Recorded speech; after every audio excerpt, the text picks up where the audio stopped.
Today is the fast of the 9th of Av, Tisha B'Av. As you see here, the crowd waiting to go up in the morning. And here we're entering into the Temple Mount. It was about 7:45 in the morning when I got to enter. As you could see, many hundreds of Jews were already lined up at 7:30 in the morning to go up onto the mount on this fast day. Very hot day today. It's been a hot week and especially hot today. And of course, everyone you see in this video who is a Jew is fasting, meaning they're not drinking or eating. They haven't been since yesterday evening, just before sunset. Just before dark, the fast began. I think it was actually 7:40 in the evening when the fast began. So all the people you see here have been fasting already for 12 hours. I am holding the camera.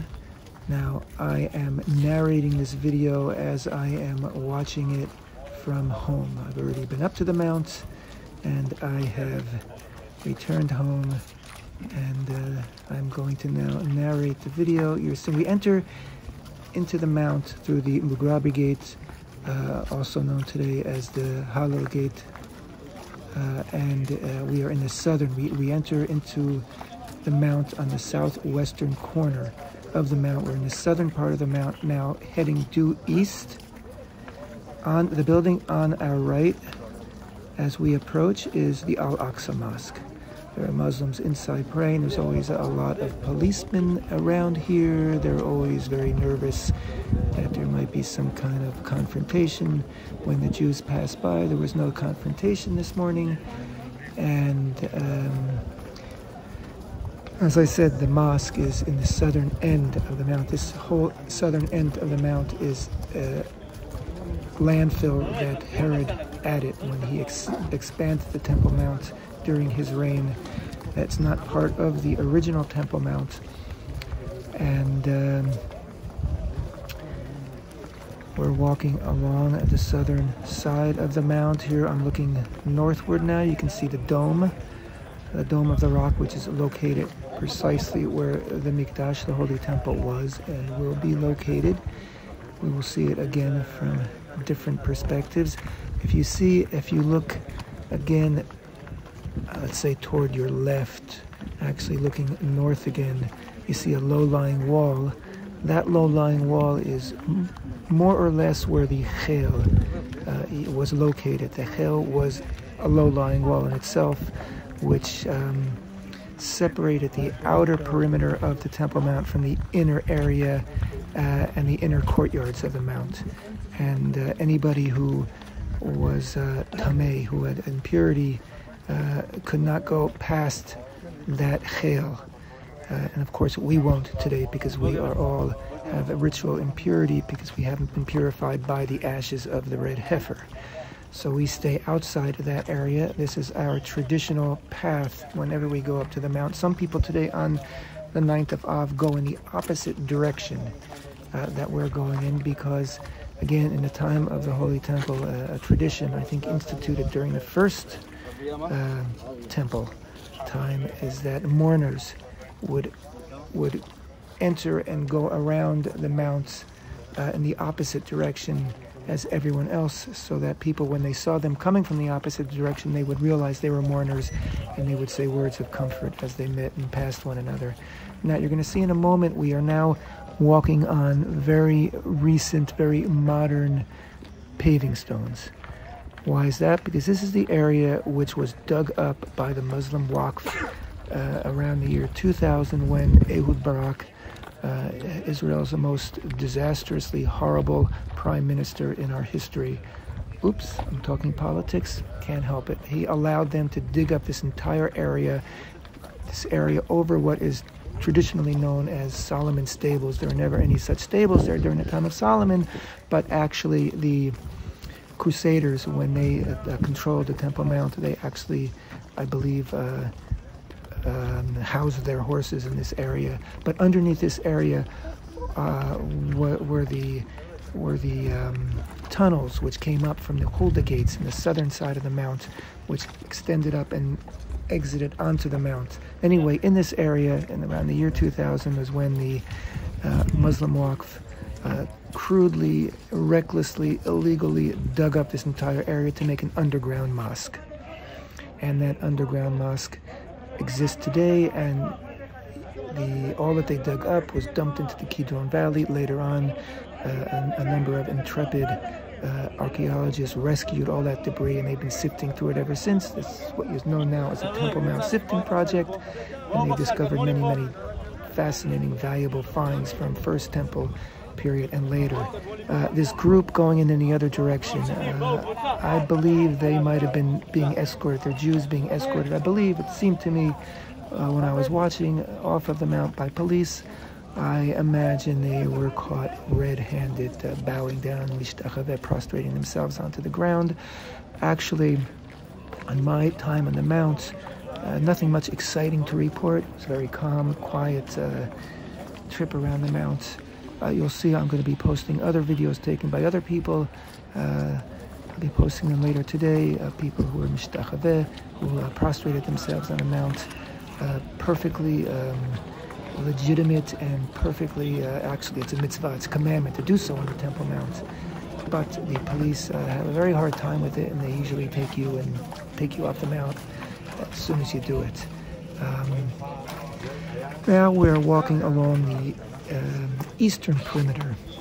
To our right, you saw a moment ago, you saw a distant hill. That was actually the Mount of Olives, Har Zeitim, known also by our sages as Har Mishcha, the Mount of Anointing. You can see through that gun slot. They're actually an arrow slot. I think it was built by the Ottomans when they were occupying this land. You can see through those slots. That's facing the Mount of Olives. Now we're heading due north. We're on the very eastern perimeter because the inner courtyards of the temple actually extended very far in this direction, and we are staying outside those for the reasons of impurity. So we are heading due north at this time. There again you see a glimpse into the Mount of Olives.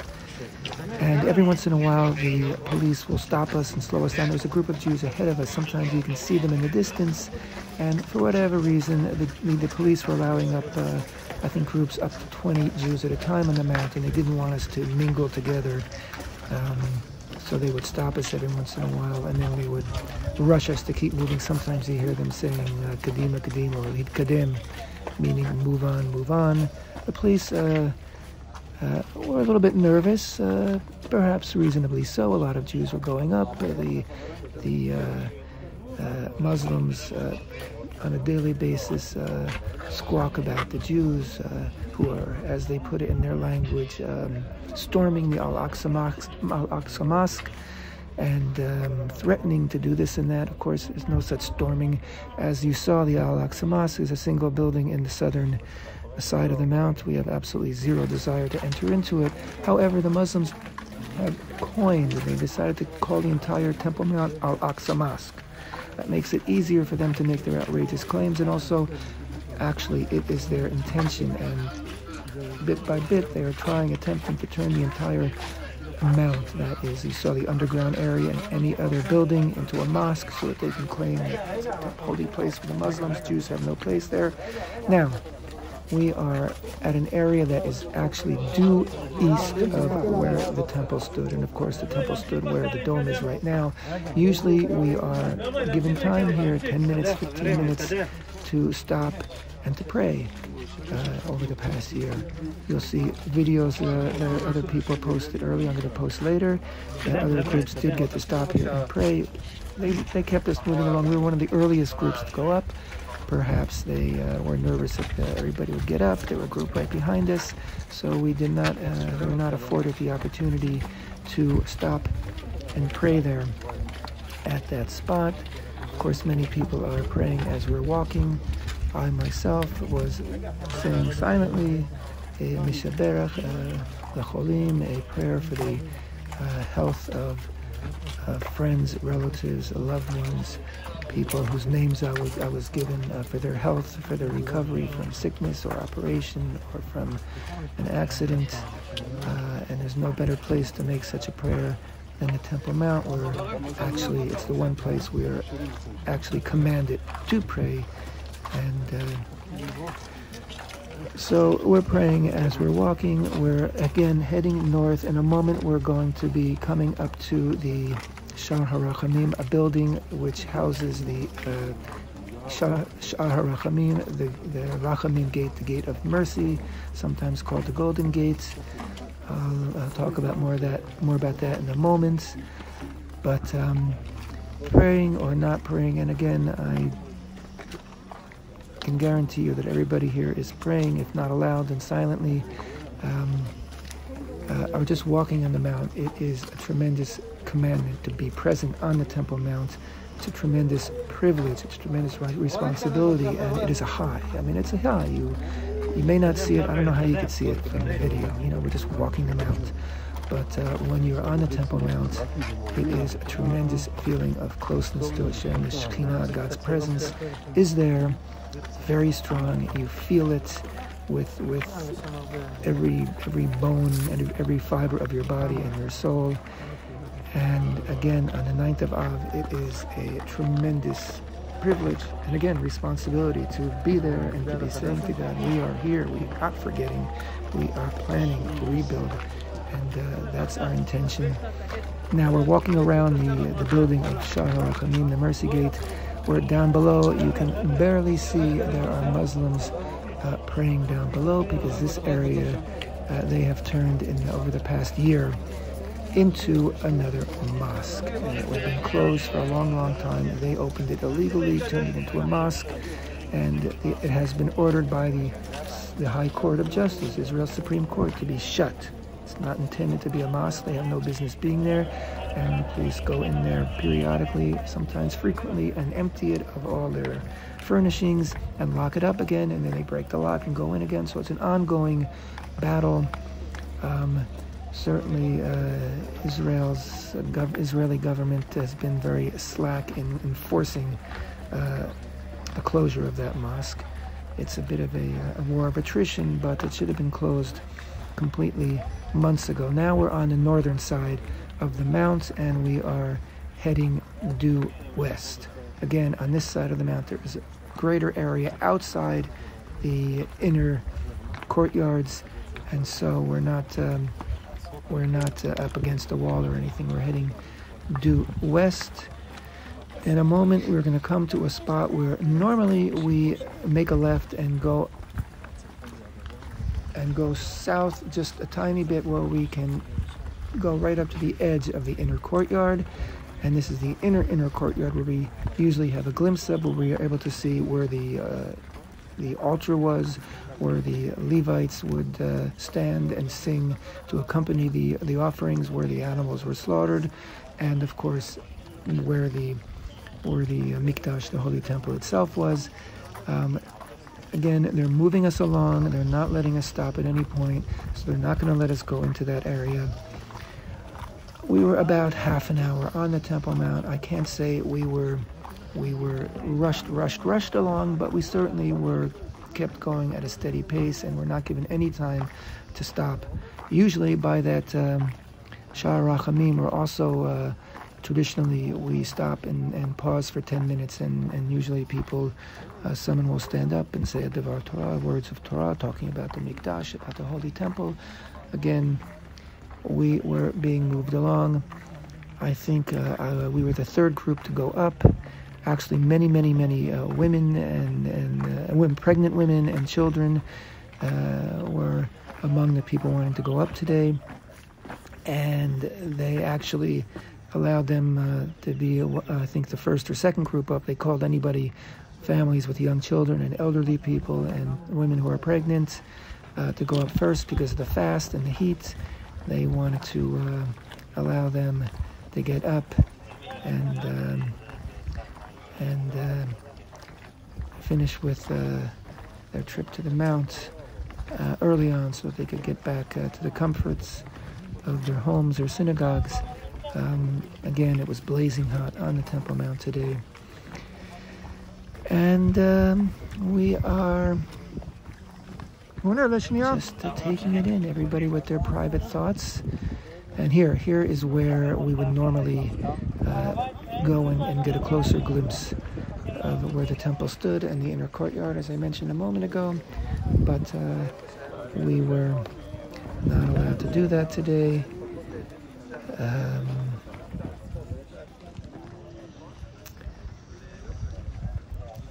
We're just walking along. The policemen would start and stop us. Again, they were very careful that we shouldn't, God forbid, bump into the group that was ahead of us and accidentally form a group of 40 Jews on the mount. I don't know what what they're so nervous about. They were given their orders. I guess that's what it's all about. I believe that the policemen who are on the mount with us today, if not all of them, then most of them, I think, were Druze policemen of the Israeli police force. But Druze policemen, so they certainly weren't fasting. So that wasn't for them a consideration. And but again, you know, when you get to the point where I mentioned a moment ago, where we usually go and stand closer to the mount, to where the Mikdash was, the Holy Temple was, oftentimes we stop and argue and oftentimes get our way, and oftentimes they don't mind letting us go up there. But again, this morning, I don't think anybody had the energy to stop and argue about it. And again, you know, they did have the challenge of making sure that every Jew got up onto the mount. The final count for this morning, from the hours between 7:30 and 11, when the mount was open to Jews, was 803 Jews ascended the mount this morning. And the mount was again opened between 1:30 and 2:30, and I'm sure a large number of Jews tried to get up again at that time. And the past couple of years, the police have been very, very careful to make sure that every Jew that arrives gets to go up. It used to be not that way. A real sea change in the behavior and attitude of the police for the better, and we're all grateful for that. There's still a long way to go in terms of real freedom of worship on the Mount for Jews, equality. Again, the hours for Jews to be on the Mount are very limited. There's no limitation of hours for Muslims, and certainly in terms of where we walk, it's where we, according to Jewish law halacha, are allowed to walk, but it's also according to where the police will allow us to be. And all this has to change, and hopefully will. We are now walking along the western side of Temple Mount. We're heading from north to south. We're still north of the Temple Mount Plaza, the Western Wall Plaza, I should say, down below. We're still north of that. And you can see every once in a while when I turn the camera eastward, you see the dome, and again, that's where the Holy Temple stood. So people who are in the Western Wall Plaza are actually south of where the actual Holy Temple stood. And we are about to draw up to where we are due west of the Holy Temple. You'll see it in a moment. And again, the Holy of Holies was in the westernmost part of the Holy Temple. So when we stop for a moment and we are due west of the temple, that is where we are closest to where the Holy of Holies was, where the Ark of the Covenant rested on the foundation stone, where the high priest, the Kohen Gadol, would enter once a year on Yom Kippur with the Ketoret, with the incense, and place it on the foundation stone before the Ark of the Covenant.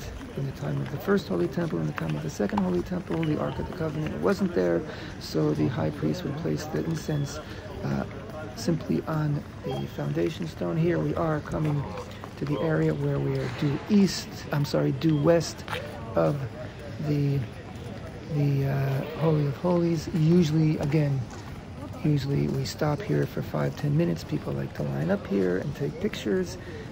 That's why you see a lot of the photographs. You'll see this is the view of people, groups and individuals, pictures, taking selfies. We're given just a moment here again to stand, and not really time to take pictures. So, and still we are north of where the temple, where the Western Wall Plaza is. If anybody ever goes through the tunnels, the Western Wall tunnels, you come to a point underground where you are standing below where we just were, because you're standing opposite where the Holy of Holies was, and you're hundreds of feet below where we are right now. But that's another way to face in close proximity the Holy of Holies. Of course, nothing is as close as we are right now. Nothing halachically can be as close in this time to the Holy of Holies. And again, even during the time of the Holy Temple, even during a time when there was a purity of the highest level and people would go into the inner courtyards, only the high priest would go into the area of the Holy of Holies. And again, once a year on Yom Kippur. Now we are getting ready to exit the Temple Mount. We don't exit the same way we enter. We always enter through what I believe is the Sha'ah HaShalshelet, the chain gate, which actually here you see people start to turn around. Traditionally, we don't leave the mount with our back toward the place of the Holy Temple, but we face the place of the Holy Temple as we exit the mount. That's what people are doing right now. We're exiting into the chain gate and into part of the Muslim quarter, and that's where we are now. We've just left the Temple Mount, and we're about to merge now with that group that was before us. On a normal day, there's lots of singing here, but Tisha B'Av, there's no singing. Anyway, that was our time on the Mount. I'm just going to keep the camera going for a few moments. As you see now, I've turned the camera, and you see the many Jews ahead of us that were up before us. Again, this morning, 803 Jews were up on the Mount between the hours of 7:30 and 11 o'clock. We'll have a count later how many Jews went up again between 1:30 and 2:30. Now we're still heading westward, and people are going to start to go in different directions in a moment. If you're to head westward, you can re-enter the Temple Mount. The Western Wall Plaza, and I'm going to continue straight and walk through the Arab Shuk, and eventually out the Allenby Gate, Yafo Gate, Shar Yafo, and head toward home. But these are the last few moments that we're all walking together this morning. I'll just keep the camera on for a few more seconds. In the distance there, you can spot for a moment Rabbi Ariel, the head of the Temple Institute, who was in the group up on the mount before us. He is very, very frequently. Every week he's on the Temple Mount. And here I'm going to say goodbye, and wishing everybody an easy and meaningful fast.